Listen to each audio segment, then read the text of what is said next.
Jésus. Est-ce que tu es dans la joie ce matin?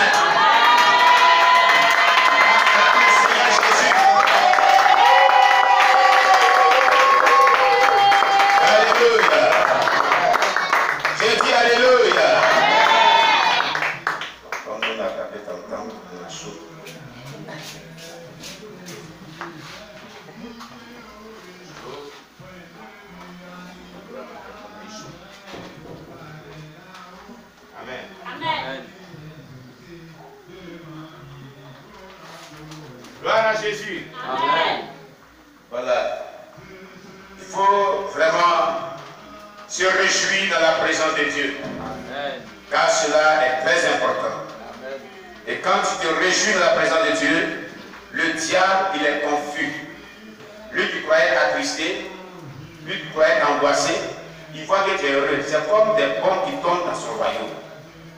La louange d'un peuple de Dieu, véritable, avec amour et foi, est comme des bombes qui tombent dans le monde spirituel. Amen. Amen. La louange et l'adoration d'un peuple de Dieu est puissante, très puissante. Et cette partie d'un culte qu'on appelle louange et adoration, elle glorifie tellement Dieu que le Seigneur s'essaie d'elle pour faire des prodiges, pour libérer la vie des gens, pour se glorifier, pour restaurer la vie des gens, et cela fait du bien vraiment au corps de Christ.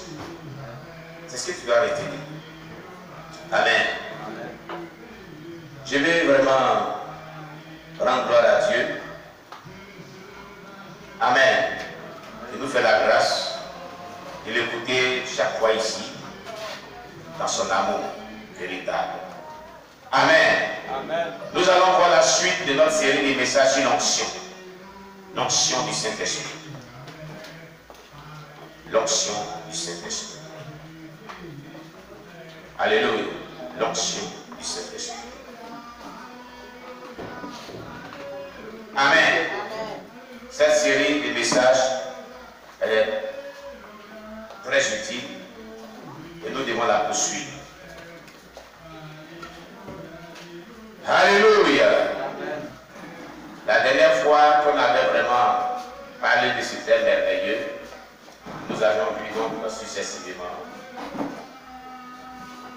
L'onction peut être mesurée, l'onction peut être augmentée, le Saint-Esprit est reçu à mesure des œuvres les plus grandes de Jésus-Christ. Amen. Et aujourd'hui, nous allons voir le secret pour faire les plus grandes œuvres de Jésus. Vous voyez, Dieu ne peut pas dire de faire quelque chose dans la Bible qui n'est pas faisable. Il n'est pas faisable. Ce n'est pas possible. Si Dieu dit que nous devons faire quelque chose, ou même devons entreprendre une initiative dans la Bible, c'est que cela est faisable. Retenez cela. Parce que le Seigneur est grand, il ne peut pas te dire de faire ce qui n'est pas faisable. Donc le secret pour faire les plus grandes œuvres, quand Jésus dit je m'adore au Père, je vous laisse l'Esprit consolateur, celui qui croit en moi, il fera les œuvres que j'ai faites, il en fera de plus grandes. C'est ce qu'on veut parler, les œuvres les plus grandes. Le secret pour faire les œuvres les plus grandes de Jésus. Il a promis que celui qui croit en lui doit faire en temps normal. Amen. Alléluia. Ces œuvres-là, c'est d'elles que nous allons parler. Excusez-moi, je ne suis pas habitué comme ça.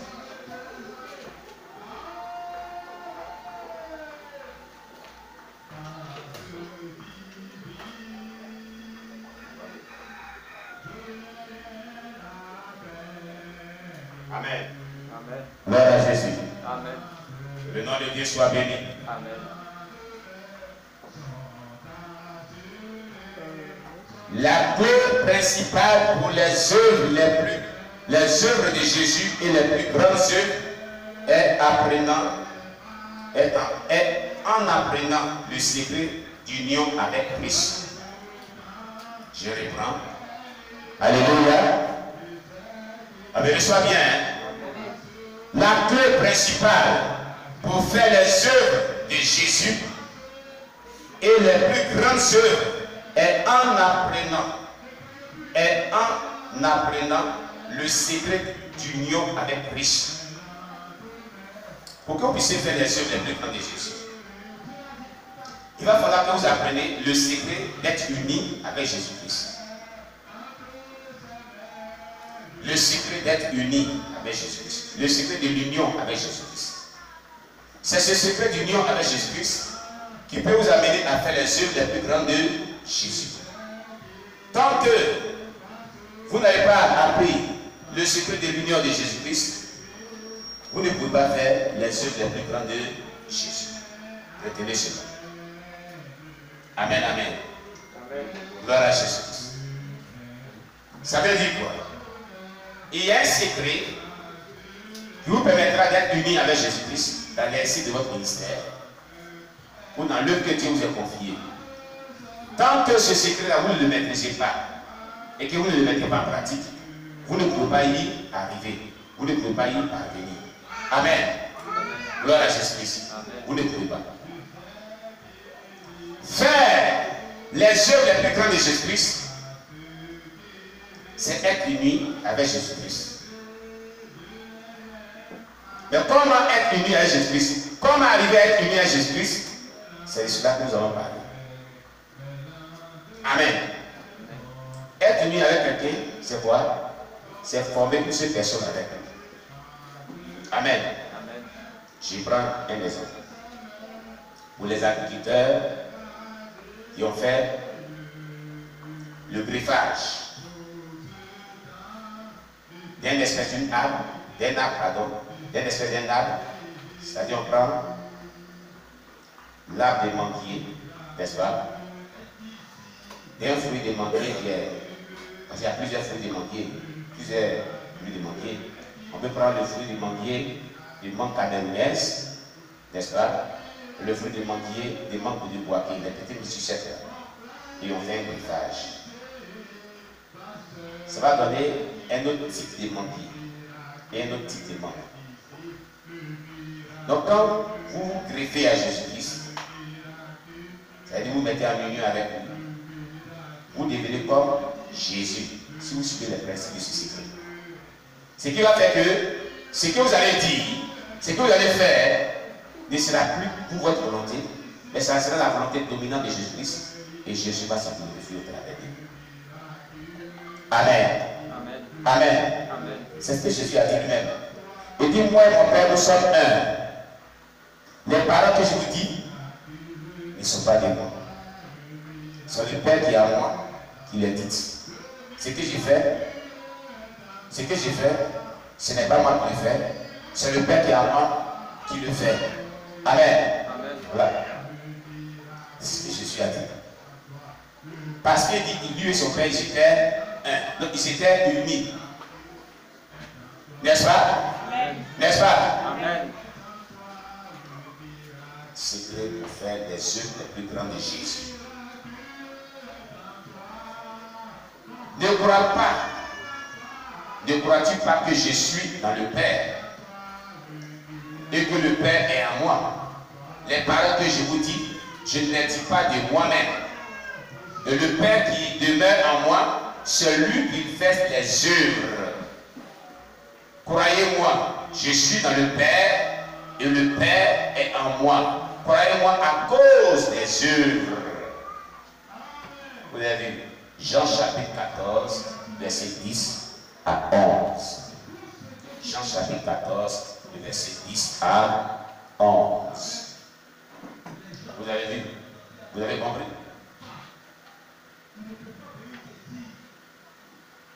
Dans le livre de Jean chapitre 14, verset 10 à 11, Jésus dit, ne crois-tu pas que je suis dans le Père et que le Père est en moi? Donc, il est uni. Il y a un greffage, comme je l'expliquais tout à l'heure. Amen. Amen. Les paroles que je vous dis, je ne les dis pas de moi-même. Pour celui qui veut faire les plus grandes œuvres de Jésus, ces paroles qu'il dit, toutes ces paroles qu'il va prononcer, qu'il dira, ne doivent pas être des paroles qu'il dit de lui-même. Ces paroles doivent être sous la dictée du Saint-Esprit. C'est une dimension très élevée l'opération, de la démonstration de la puissance de Dieu. C'est-à-dire quand il doit parler à quelqu'un, le Père doit transmettre les paroles dans sa bouche qui parle. Le Père lui dit ce qu'il doit dire. Le Saint-Esprit dit ce qu'il doit dire. C'est ce que fait Jésus. Ce n'était pas lui mais ses propres paroles. C'était les paroles qui lui étaient communiquées automatiquement et il parlait automatiquement sous la dictée de son Père.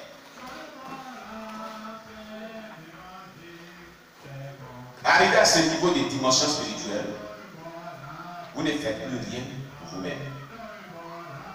Vous ne faites plus rien comme cela. Ce n'est que le Père seul qui agit au travers de vous, qui parle au travers de vous, qui fait tout chose au travers de vous. Et on va dire, mais comment c'est ça? Mais il y a des gens qui le vivent. Il y a des fois, moi je le vis. Je peux le vivre toutes les journées. Je peux le vivre vraiment une moitié des journées. Quand cette personne vient, tu parles, et quelqu'un communique tes paroles au travers de ta bouche. C'est ça. Si vous voyez un homme de Dieu, vous êtes servant de Dieu, vous parlez, et il met du temps avant de vous parler, c'est ce qui se passe en ça. À l'instant où vous parlez. C'est le Père où lui communique ce qu'il doit vous dire.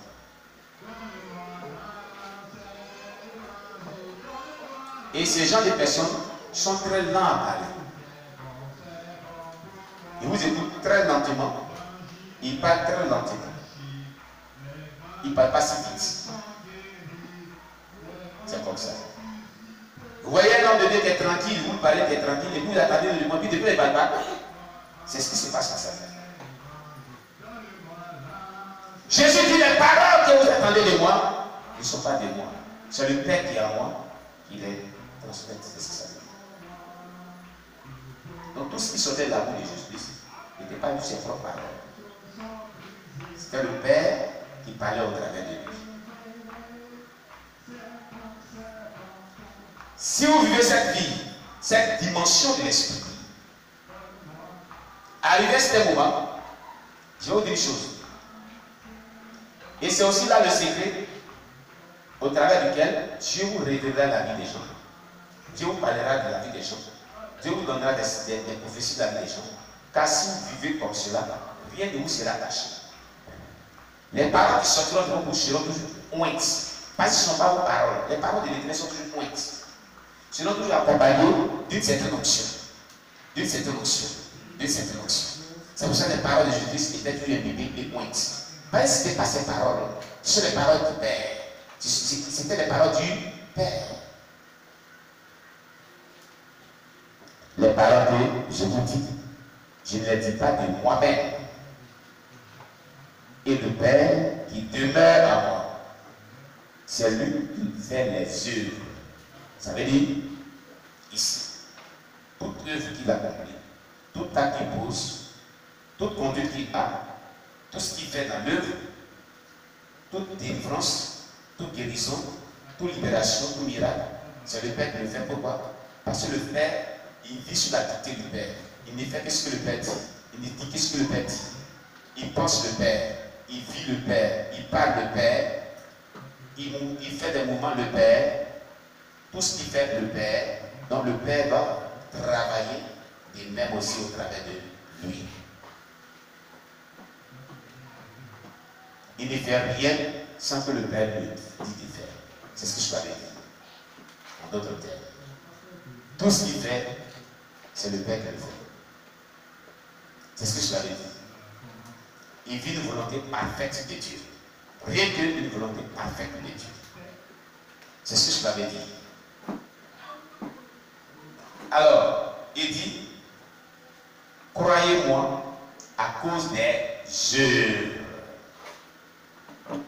Croyez-moi à cause des œuvres. Ce qu'il disait là,